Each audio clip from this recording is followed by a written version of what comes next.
S. Camels, the cigarette that's first in the service, presents from the 6th Ferrying Group Air Transport Command at Long Beach, California, the Abbott and Costello program. With the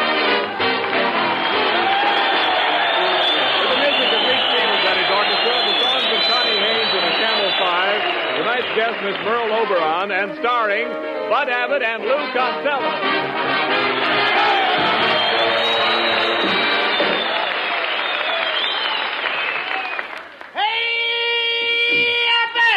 Oh, come on. What's the matter with you, Costello? Hey, Abbott, What? I want to ask you a very personal question. What is it? Do you think I'm fat? Well, I'd say you were on the plump side. Why do you ask? Well, I was over by one of those big hangars. I was standing next to a blimp. All of a sudden, an officer points to me and says, "Look, they're making them with faces now." Oh, he was just kidding. You know, there's nobody that has a better sense of humor than a flying man. I know that too, Abbott, because I'm a flying man myself. What do you mean? I started flying when I was a 6-month-old baby. You flew when you were a baby? Yep. I flew out of my nurse's arms and made a perfect 1-point landing. No. You mean 3-point? No, 1 point. My safety pin was open. Costello, I don't believe you've ever been up in the air. Oh, yes, I have. I used to be a hostess. Well, you walked into that one, my friend. For your information, plane hostesses are always female. This was a male plane. Tell me, Costello, when was the last time you were up in the plane? Do you want the truth or my version? Oh, no. I want the truth. I think we'd get more laughs the other way. No. Tell the truth. Okay, I'll tell the truth. All right. I took my first plane ride today.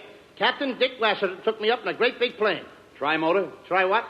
I said tri-motor? Certainly we tried the motor. What do you think we did? Push it? No, skip it. I'm not going to get it up in the air and then try it. All right, forget about it. Forget about the motor? No. The other thing. By the way, what kind of a pilot is he? Was he flying blind? No, he was perfectly sober. What a dope. Of course he was sober. Well, never mind that. You know, Lou, I wonder what these boys down here at Long Beach do when they go on leave. Well, I saw a bunch of the boys down at the beach with their girlfriends. Did they go down there to spoon? Well, they didn't go down there to wash their socks. Well, here's Ken Niles. I've been waiting to see you, Ken. I was wondering what your wife thought of the picture we made last week. That's right, Niles. What did she think of my acting? Well, I don't mind telling you that she absolutely raved. She raved, eh? Yes, they took her away the next morning. What's so funny about that? Did you make that up yourself? Yeah, out of my head. You certainly are. I hate that guy. Well, I know you do, but quit arguing, Costello. I want to hear more about the picture. Did you read any reviews, Ken? Yeah, sure. The Druggist Weekly gave the picture 4 aspirins. See what happens, don't you? He's got the band framed up. Certainly he's got the band framed. That wasn't a funny line. There was nothing funny about that, brother. Oh, can you imagine that? Listen, Ken, I read all the reviews. And even Mrs. Roosevelt mentioned our picture in her column. What did she say? She said, "My day was ruined." Right? That's the one line I don't know why they got it in. Yeah, wait a minute, look. Lou, didn't we get any compliments at all? Oh, sure. We got one cheer that I remember. Where from? The Bronx. The Bronx? You know, in Hitler's face without music. Oh, yeah. Well, maybe we should give up the idea of producing our own pictures, although... Don't you be silly. No. Perfume Pictures Incorporated is here to stay. And I'm ready to start another picture right now. Push the button for my secretary. Okay. Hey. What's the idea of a horn for a buzzer? She used to be a waitress in a drive-in. Oh. Oh, boss, I'm sorry I was late this morning. Are you doing anything tonight? Why, no, not a thing. Then try and get here on time tomorrow morning. The fine secretary. How did you get a job here? I used to be in pictures. I played in The Way of All Flesh. What part did you play? One of the meatballs. Everybody gets laughs but me. All right. Have patience. By the way, do I have any appointments today? Yes, sir. At 12 o'clock you have an appointment with Hetty Lamar. What am I doing after that? Me, he asked. Mr. Costello, could I speak to you for a moment? Why, it's Botsford Twink, our soundman. What's on your mind, Bots? Well, I want you to know that I was terribly hurt because I wasn't in your picture last week with Carmen Miranda. After all, if you're looking for new faces, look at me. My face is new, isn't it? Oh, very new.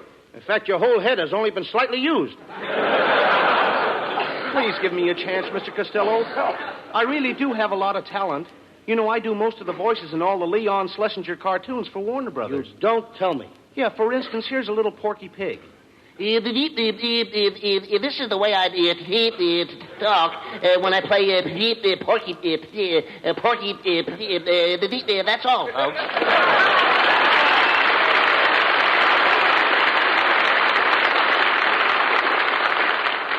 I'll play Porky for you for $1,000. What are you talking about? Warner Brothers don't pay you that. I know, but pork has gone up. What else do you do, Botsford? Oh, did you ever hear Bugs Bunny? I have a carrot here, so I'll give you a little sample. What's up, Doc? What do you say, Tubby? What's cooking, huh? Of course, if you use Bugs Bunny, you'll have to use my wife, Mrs. Bunny. But we can't use two rabbits in our picture. Well, we couldn't separate them. That would be splitting hairs. Well, if you can't use the rabbit, maybe I could furnish some of the musical background. I can imitate an electric organ. Listen.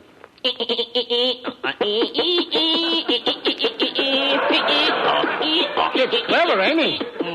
Do you call it an organ? Now, listen, Botsford. I can't use any of that stuff in my picture. Now, will you get out of here? Now look what you did. No. Now look what you did. Now look what you did. Every time you yell at me, I get the hiccups. Well, when you yell at me, he gets that. Why do you yell? How did I know? Did I know that when I talk loud, he gets the hiccups? Costello. Did I know that? Well, don't yell at him. Do All right. something for the poor fella.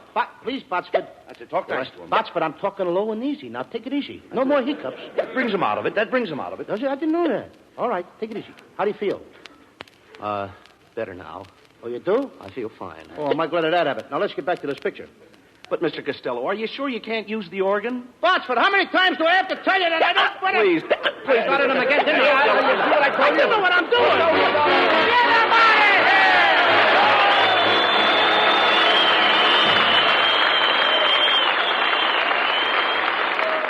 of here! Lou Costello, Oh, yes, Niles. I want to ask you something. Do you know anything about winter sports? Are you kidding? I'm one of the best ski jumpers in the country. Really? Sure. Last winter at Lake Placid, I made my biggest jump. Yeah? I climbed up to the top of the slide. Thousands of people were looking up at me. Yeah? And when I leaped into the air, I went down at 60 miles an hour, and I made a sensational jump up 200 feet. 200 feet? Yep. And I could have even gone further if there was snow. Oh, Lou. much better tonight. Thank you. Lou, I know another good skier, and his name is Dick Durrance, and he's one of the finest skiers in the world. In fact, he's so good that the government asked him to give instructions to ski troopers in lightning-fast mountain warfare. Dick knows his smoking, too. He said, quote, I've smoked Camels for years. They have the full, rich flavor that I want in a cigarette. No matter how often I smoke, Camels never tire my taste, never get my throat. unquote. Yes, and with men in all the services, Camel is the favorite, too, according to actual sales records in the stores where they buy cigarettes. Try Camels yourself for steady pleasure. You'll like the way they hold up, wear well, pack after pack, no matter how many you smoke. The reason is extra flavor, and you know Camels always have more flavor. Better yet, Camels combine flavor with extra mildness, the extra mildness that goes with slow burning and cool smoking. One reason for that is costlier tobaccos, blended as only Camels know how to blend. Now remember, you're the one who's doing your smoking. Your throat and your taste will tell you. C-A-M-E-L-S. Camels, get a pack tonight. Send a carton to that fellow in the service.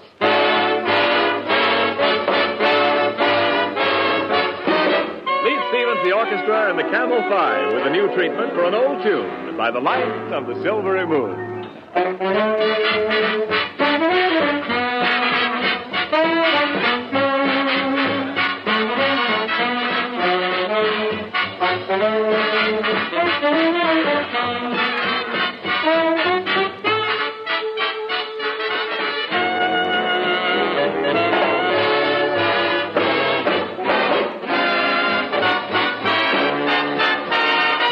By the light of the silvery moon, do I want to spoon. To my honey I'll croon love's tune. Honeymoon, keep a shining in June. Your silvery beams will bring love's dreams. We'll be cuddling soon by the silvery moon.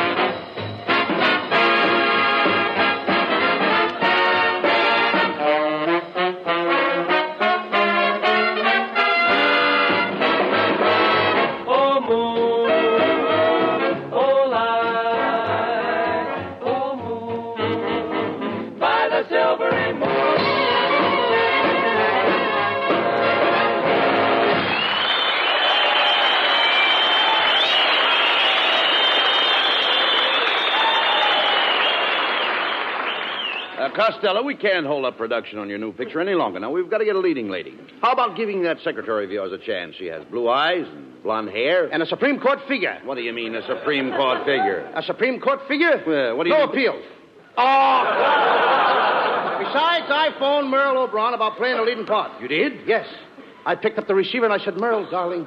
Merle, sweetheart. Merle, my love. And then? Then I dialed her number.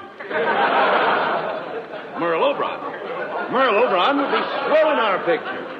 You know, and I sent for a new fashion designer. What is this that just popped in here? What happened? Well, now, wait a minute. I sent for a new fashion designer. Is that it? Now he's in. Come in. Good evening, gentlemen. I'm your new fashion designer. Pierre, you Pierre. To my friends, I'm P.U. You said it, brother. Hey, get a load of that guy's hair. He's a male Veronica Lake. Pierre, this is Lou Costello. Oh, how do you do, Mr. Costello? Thank you, sir. You are just the man I'm looking at. I've not seen you in a long distance. Get the way his hair hangs over his face. Pardon me, Pierre. Was your mother ever scared by a sheepdog? Oh, come on. Leave the man alone. We've got to get him to design Miss Oberon's clothes. Now, no more remarks about his hair. Looks like a palm tree in a high wind, doesn't it? Well, Mr. Costello, I admit that my hair is a standing joke. Well, it needs a new switch. I don't know what's wrong there. Keep quiet. We must have Miss Oberon's wardrobe designed before she gets here. Pierre, would you mind telling us some of your ideas on women's clothes? Oh, not at all. The main thing is color harmony. Color harmony? What's that? Well, it's very simple, Mr. Costello. For instance, if you were carrying a pink bag, you would not wear a green dress, would you? Oh, gracious, no. I wouldn't dare. Why, I'd be the laughing stock of my sewing circle. All right, come on, never mind. What kind of line is that to get me a big man? Forget it. Skip those things. Come here, Pierre. Now, with a shortage of materials, how about something plain for Miss Oberon to wear? We'll call it a defense dress. How about that? How about making it out of barbed wire? That isn't defense. It ain't exactly an invitation. Go ahead, Pierre. Suggest a dress for Merle Oberon. Something that she can wear in our picture. Well, being a brunette, I would suggest that I make Miss Oberon a gown of apple green with a peach skirt, lemon trimmings, plum ruffles, an orange belt, and a tangerine scarf. Huh? That ain't a dress. That's a fruit salad.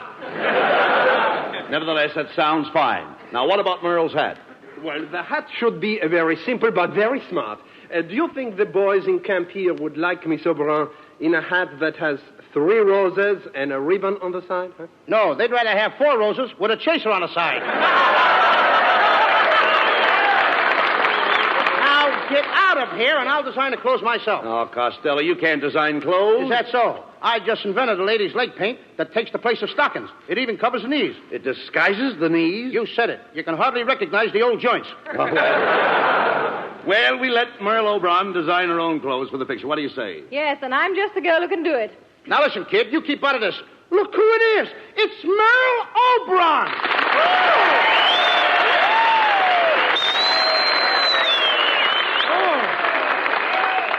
Merle, I'm overjoyed. I'm overcome. I'm overwhelmed.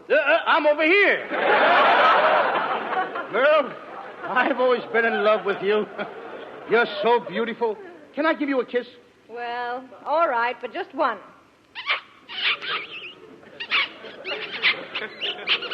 Lou, where did you learn to kiss like that? I used to be a bugler in the Boy Scouts. Now, look, if you folks don't mind, we'll go over the script of the picture that you are going to play tonight. It's a story of the knights of old. Merle, you play a beautiful princess. And you wear a hoop skirt. A hoop skirt? Yeah, a hoop skirt. That's a parachute with legs. Costello plays the part of a knight. He's in love with you. I thought knights were tall. Well, kid, on account of daylight saving time, the nights are getting shorter. As the first scene opens, Merle, you're in the palace, awaiting the arrival of your lover. You are playing the organ. Organ? Like this? Botsford, didn't I tell you that you couldn't be in this picture? Don't do that. I started it again. Well, don't shout at him. Oh, I'm sorry. I'm sorry. I'm sorry. All right, I'm sorry. I'm talking nice and easy. Relax. Take it easy. All right, Botsford. Shout at him in a moment. I'm talking nice. How easy can I talk? I'm okay. I'm sorry, Botsford. Very sorry. I'm okay now, Mr. Costello. Oh, I'm glad you are. Now keep out of the picture. You did it again. Don't yell at Sorry, me. Botsford. Botsford, I'm sorry. Will you please put a gag in his mouth? Put a gag in his mouth. Yes.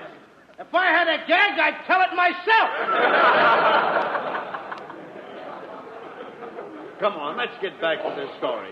Costello, as a knight, your costume is a suit of armor. That's right, Lou. You wear an iron coat, an iron vest, and iron trousers. In fact, you wear a whole iron suit. Where do I get it pressed? At Lockheed? Now, your suit may become rusty, so you better keep yourself well oiled. I'd have to be oiled to make love to you in an iron suit. Merle, you walk out on the balcony. Yes, and I sneak right up to it. How'd you get across the moat? I caught the guard with his bridges down. Then we have the big scene where Costello serenades you with a song of love. And, Lou, I will drop a flower on you. In a mad moment of love? No, in a pot. Now, Merle, you signal that the coast is clear. And Costello, you climb the balcony. You reach Merle's side. You're panting from the long climb in that suit of armor. Yes, that's it. Now, you gaze into her eyes. Remember, this is your big chance. Never mind, no more pants. Never mind that. There's emotion in your voice. As you stand there in your iron suit, what do you say to her?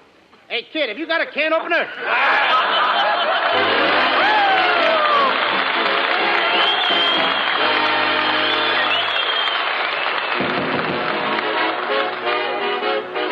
Here's Connie Haynes with a Camel 5 with a new Roomba from the pen of Cole Porter. Hasta luego.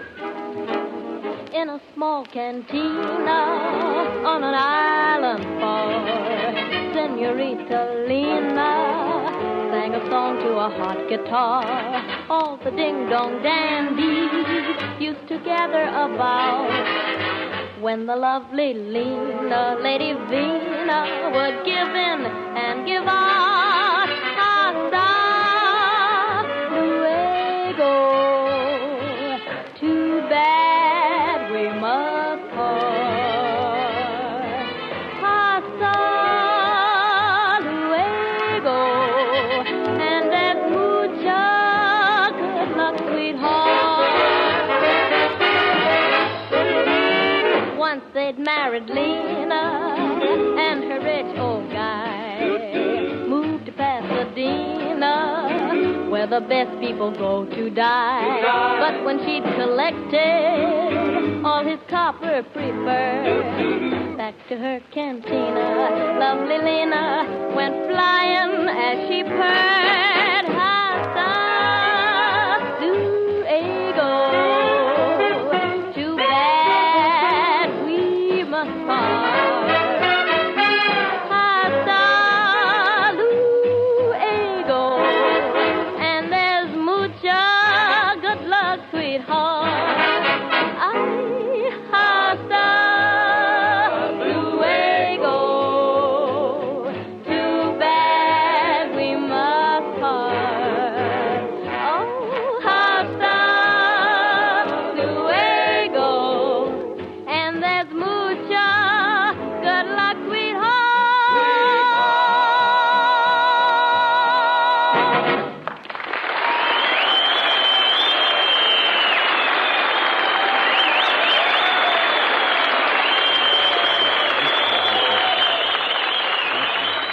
And now, ladies and gentlemen, Perfume Pictures Incorporated presents the great costume drama entitled The Brave Knight Cut Off the Dragon's Tail, or The Dragon Isn't Waggin' Anymore. The beautiful Princess Guinevere is played by Merle Oberon. Lou Costello is the brave knight Sir Porterhouse, and Bud Abbott is his good friend Sir Loin. I play the part of the king.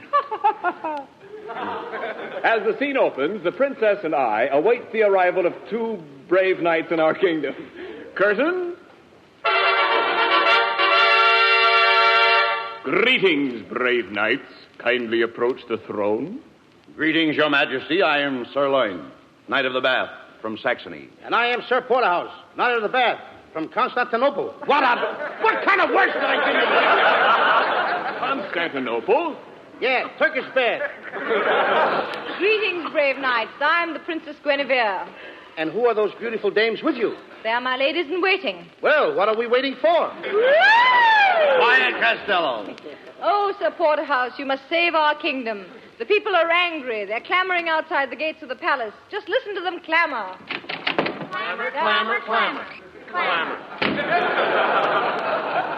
Did you hear that? The people are revolting. They certainly are. No, the people are starving. They have not eaten in 5 days. Oh, they should try and force themselves. They gotta eat. But, my dear princess, have we no food? Alas, no. The dragon has destroyed our crops. You mean all our corn is gone? Yes, there's only enough left for this program. What's so funny about that? What a fresh princess. Listen to the people shouting. They have been shouting for 5 days, but I dare not speak to them. I will speak to the people, Your Majesty. Open the door. I'll make a speech. People of Saxony! That got him. Now, my dear princess, just what do you desire us to do? My dear knight, for several years now, my father has been bothered by a terrible dragon. Why doesn't he pick up his feet? You don't understand. You don't understand. Nobody understood that. Today, the dragon is coming to carry off the Princess Guinevere. You must save me from this mean monster, Sir Porterhouse. He's a very mean beast. Okay, kid. He has 2 heads, one at each end. How does he sit down? He can't. That's what makes him so mean. Well, don't be mean. Don't worry, princess. All right, I'm allowed one mistake, ain't I? I am not afraid of nothing.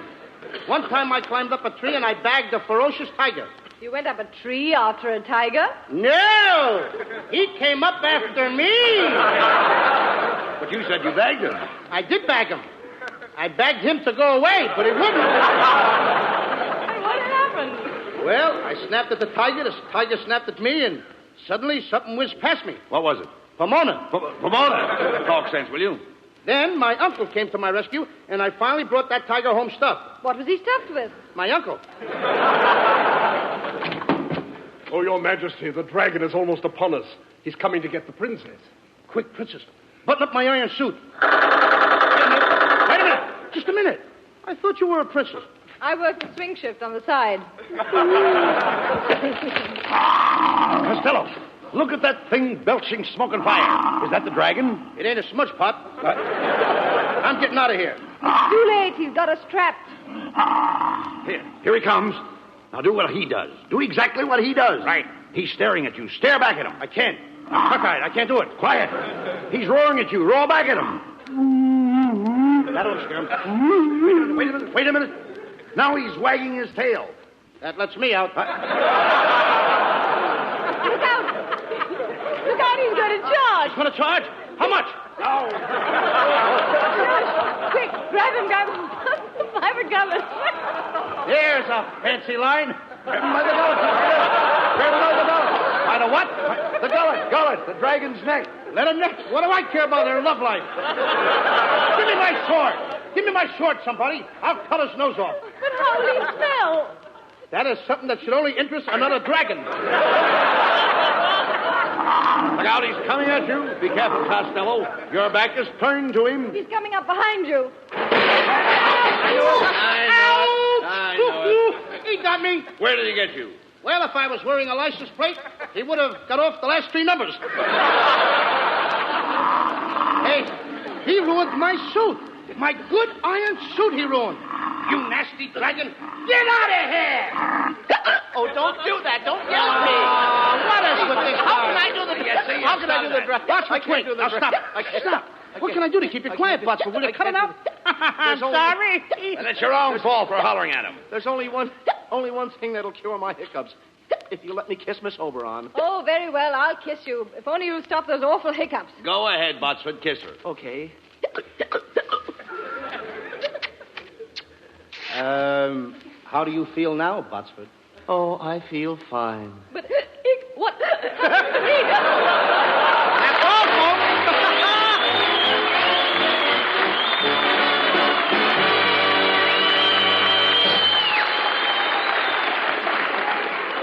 tunes you whistle for a while and then forget, and others stay with you for years. I think the ones you remember are the ones that have character. I believe that goes for cigarettes, too. We say that Camels have character, and we back that up with the thousands of smokers who have stood by Camels for 20 years and more. We think it's true that more people have smoked Camels longer than any other cigarette. Try Camels and see for yourself. Try them in your T-zone. That's T for taste and T for throat, your own proving ground for cigarettes. Your taste will tell you that Camels have more flavor, and it's extra flavor that helps make Camels hold up day in and day out. Makes the second pack better than the first, and the third better than the second. Your throat will tell you about mildness, too. It's the best judge you'll find.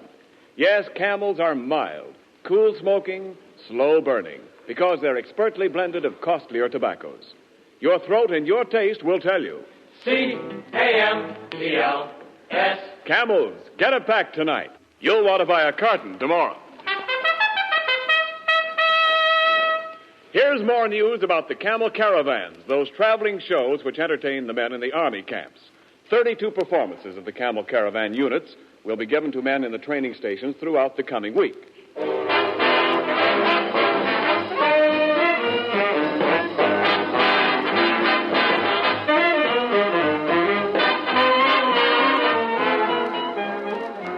And now here are Bud Abbott and Lou Costello with a final word. Thanks, Ken. Ladies and gentlemen, it's really been a thrill for Bud and me to do this program from the Ferry and Command Air Base here at Long Beach. And an added thrill to be here with Merle Oberon. Thank you, Lou. I had a wonderful time, and it's been lots of fun. That's right, Merle. And we'd like to extend our sincere thanks to Colonel Ralph E. Spake, Lieutenant Colonel John P. Frame, Jr., and their splendid staff of officers for the opportunity to make this visit. Next week, we'll be back in Hollywood on Thanksgiving Day. In addition to the regular gang, we'll have as our guest Herbert Marshall. And we do hope you'll all join us. Until next Thursday, Bud and I wish you all a very pleasant good night. The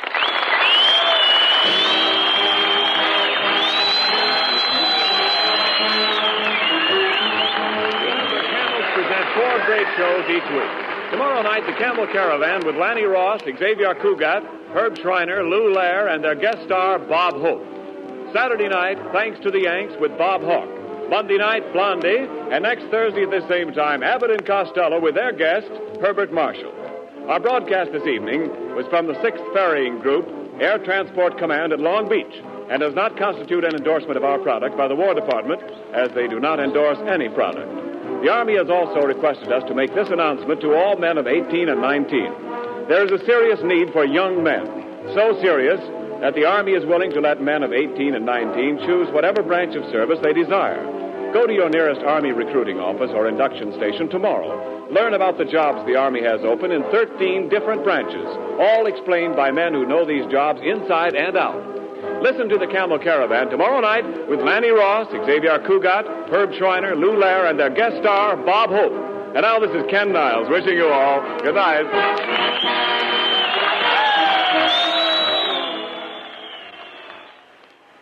Mister, if you've got a pipe that's biting you, why, it just means one thing. Your pipe's hungry.